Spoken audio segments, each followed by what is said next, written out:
Salam traders, balik lagi sama saya di Firmansyah di channel ESG.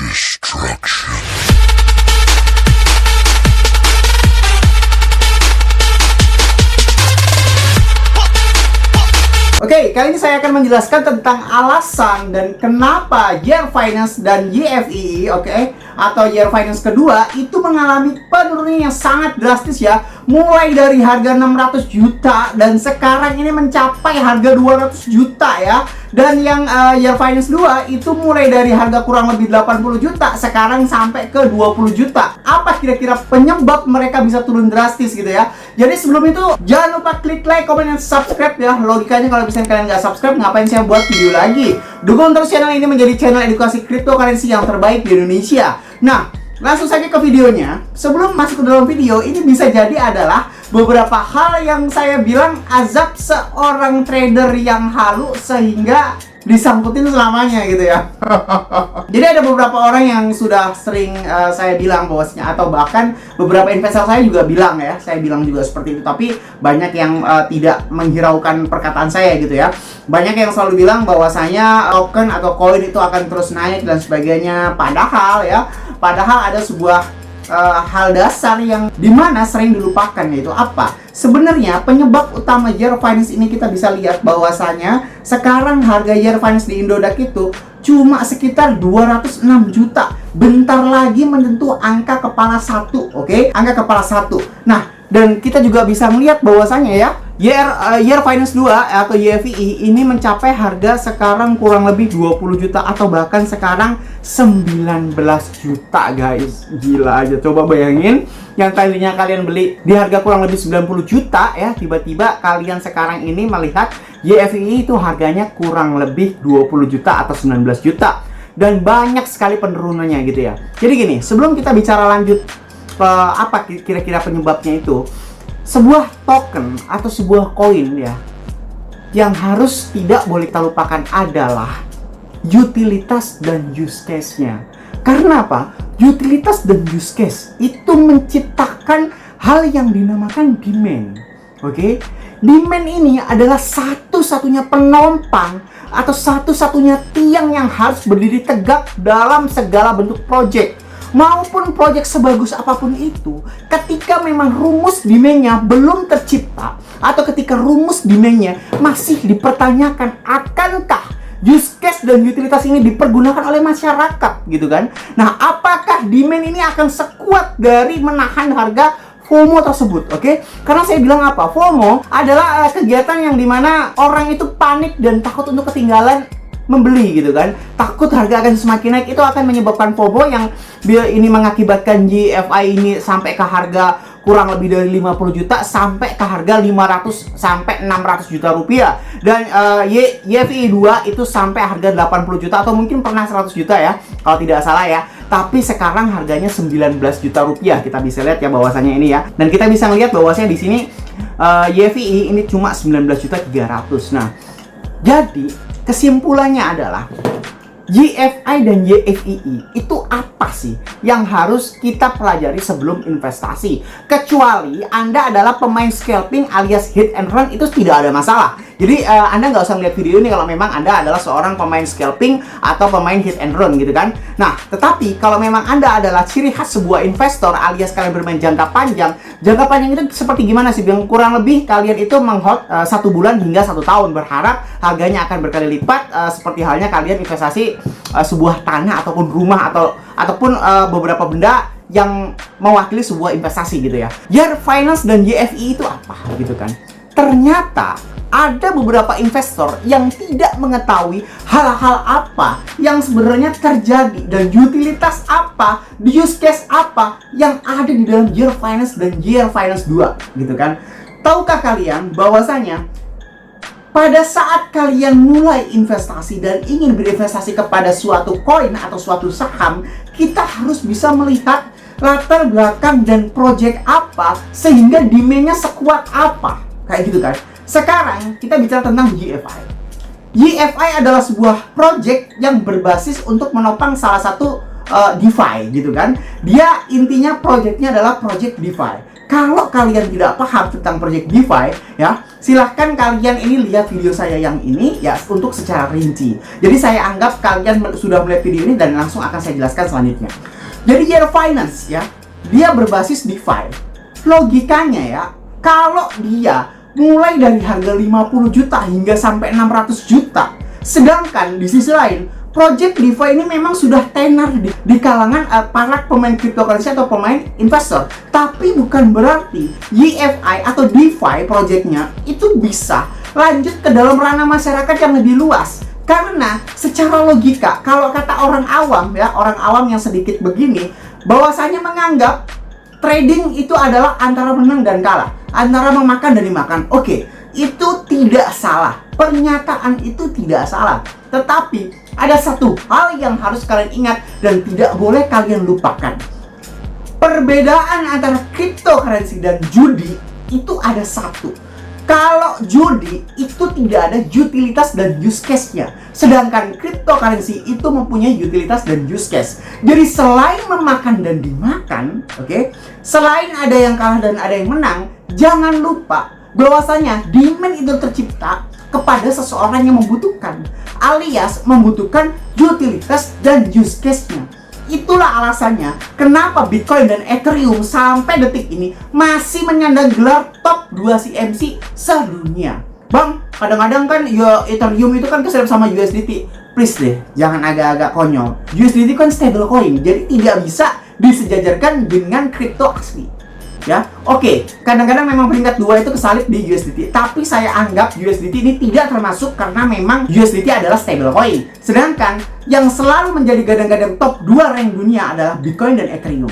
Kenapa mereka berdua masih bisa bertahan dan walaupun harganya itu turun terus-menerus secara drastis, tiba-tiba naik lagi, dan bahkan Bitcoin mencetak rekor selama sepanjang bertahun-tahun dia lahir, itu harga tiap tahunnya tidak pernah turun di antara harga low-nya, oke? Jadi harga low-nya selalu naik. Apa penyebabnya? Ya karena memang utilitas dan use case-nya. Utilitas dan use case Bitcoin dan Ethereum itu sudah jelas. Mereka berdua sebagai penopang alias jalur utama untuk semua cryptocurrency itu lahir. Bitcoin dengan basis Omni-nya, Ethereum dengan berbasis ERC20-nya, ya kan? Dan terbukti Year Finance adalah salah satu besutan awal mula lahirnya menggunakan ERC20 alias Ethereum, ya kan? Jadi orang-orang mau beli YFI itu tidak langsung bisa menggunakan fiat masing-masing dari mata uang negara mereka, tapi mereka harus menggunakan tentang berbasis apa koin tersebut. Kalau ERC20 ya rata-rata menggunakan ERC20. Kalau mereka menggunakan Omni berarti rata-rata mereka harus menggunakan Bitcoin untuk melakukan transaksi yang ada di dalam koin tersebut. Year Finance itu menggunakan berbasis ERC20 pada awal dia mulai lahir, yang hingga mencapai ratusan juta rupiah dan mencapai 600 juta rupiah. Jadi bagi yang nggak tahu, Bitcoin dan Ethereum adalah inti atau tiang dari segala bentuk cryptocurrency yang mulai lahir di dunia ini, gitu ya. Jadi mereka berdua adalah sebuah jalan, ibarat kata kalian ingin membeli YFI, kalian ingin menuju Bandung, setidak-tidaknya itu kalian harus melewati jalan yang itu dipalak sama Ethereum sama Bitcoin gitu loh.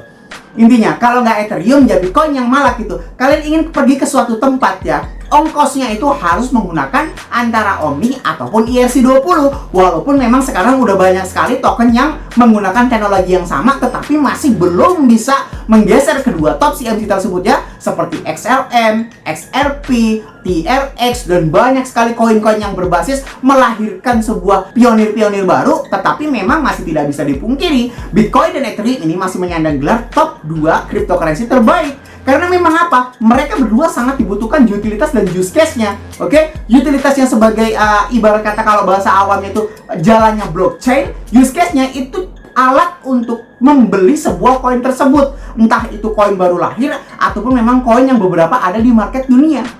Begitu ya. Jadi YFI ini utilitasnya adalah sebagai DeFi, ya kan? Yang bisa kalian lihat video ini.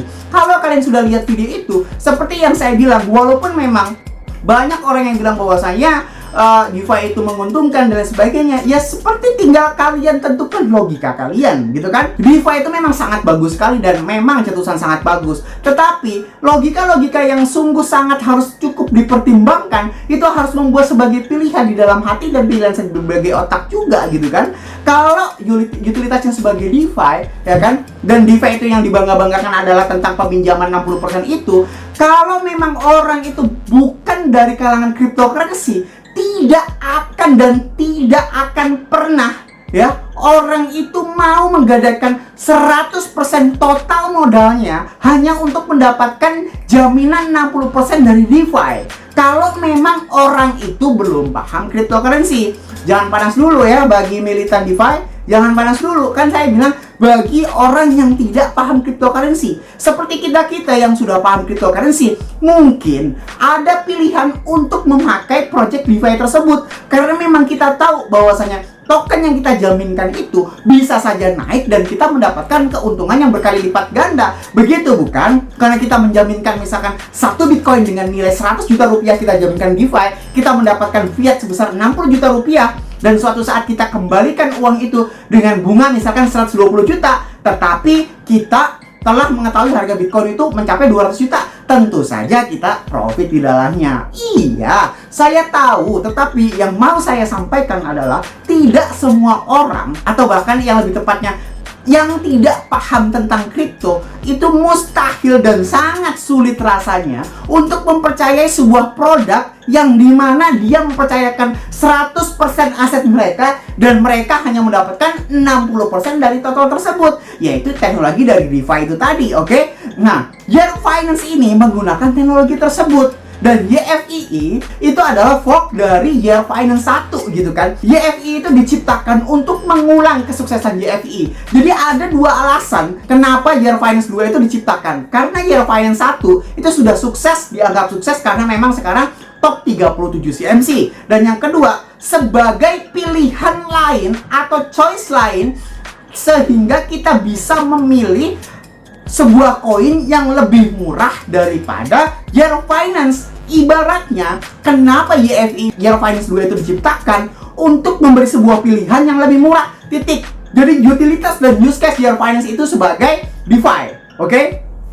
Dan utilitas use case-nya YFI itu sama seperti Year Finance, tetapi YFI ini lebih kepada sebuah pilihan lain yang lebih murah daripada Year Finance. Seperti apa contohnya? Seperti Bitcoin dan Ethereum. Seperti itu ya. Bitcoin dan Ethereum ini utilitas dan use case-nya itu sama. Tetapi perbedaan kedua hal tersebut adalah Ethereum adalah sebuah pilihan lain untuk sebagian orang yang masih ingin lebih murah daripada Bitcoin. Tetapi rasa percaya itu orang memang masih ada di dalam Bitcoin gitu kan. Kan kita bisa melihat itu. Jadi Year Finance dan Year Finance 2 itu ibarat kata Bitcoin dan Ethereum. Memang mereka berdua ingin mengulang sejarah Bitcoin dan ingin menaklukkan Bitcoin dengan supply limitnya, dengan FOMO-nya, dengan teknologi barunya, dengan DeFi-nya, dengan beberapa orang-orang yang digadang-gadang bahkan akan meyakini Year Finance itu menembus 1 miliar. Tetapi logika sederhananya adalah ketika kalian sudah mendapatkan total profit ya, total profit dari misalkan di Year Finance waktu itu udah ada orang yang membeli totalnya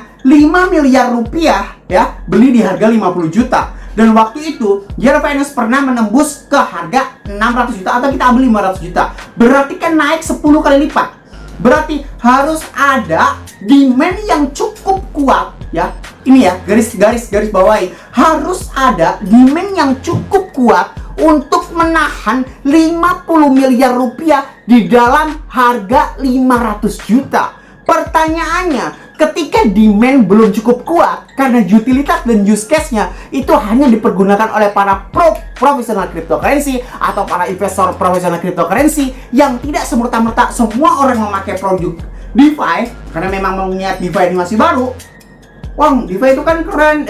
Iya, yang bilang DeFi jelek itu siapa? Tetapi yang saya mau bilang adalah di sini butuh berkali-kali lipat demand untuk menciptakan sebuah pertahanan harga yang cukup bagus.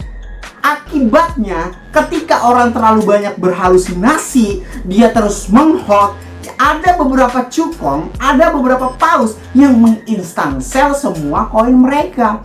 Sehingga pada saat harga 500 juta itu otomatis akan instant sell dan akan tiba-tiba dump ke 200 juta, dump ke 300 juta, atau bahkan prediksi saya, Adi Firmansyah, Year Finance ini akan mencapai angka kepala 1 dan 2. dan saya cenderung di angka 1, alias Year Finance ini akan berada di harga 100 jutaan. Walaupun kadang-kadang naik di 200 jutaan. Sama seperti Year Finance 2. Prediksi saya, kalau nggak kepala 1, ya kepala 2. Kalau nggak belasan juta, ya puluhan juta. Tapi masih di bawah 30 juta. Seperti itu.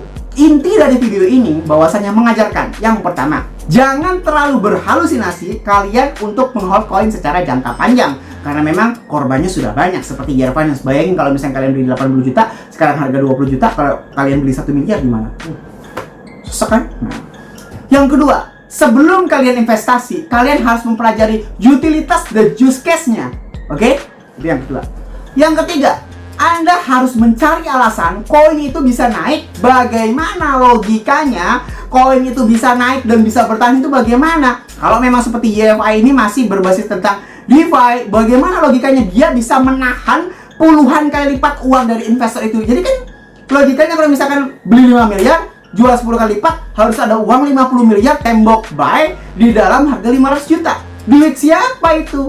Kalau tidak membutuhkan utilitas dan use case-nya. Ya, itu ya. Jadi kalau misalkan judi itu kan sekedar ya begitu aja. Kalau kripto kan ada utilitas dan use case-nya. Jadi ada semacam kegunaannya di samping dia menginginkan sebuah profit. Kayak gitu ya. Jadi itu adalah 3 hal inti yang harus kalian pelajari sebelum kalian mengeksekusi untuk hold jangka panjang, untuk menginvestasi jangka panjang. Kayak gitu ya. Jadi ini adalah ulasan saya tentang Year Finance, alasan kenapa turun. Jadi kesimpulannya adalah tentang utilitas dan use case-nya belum terlalu kuat, akibatnya demand-nya melemah, permintaan jual itu terus meningkat, akibatnya instant sell dan berujung kepada harga turun terus-menerus. Oke? Semoga bermanfaat info kali ini. Jangan lupa klik like, comment, and share ke teman kalian agar teman kalian tahu apa yang kalian tahu. Saya Andi Firmansyah, use your logic, salam traders.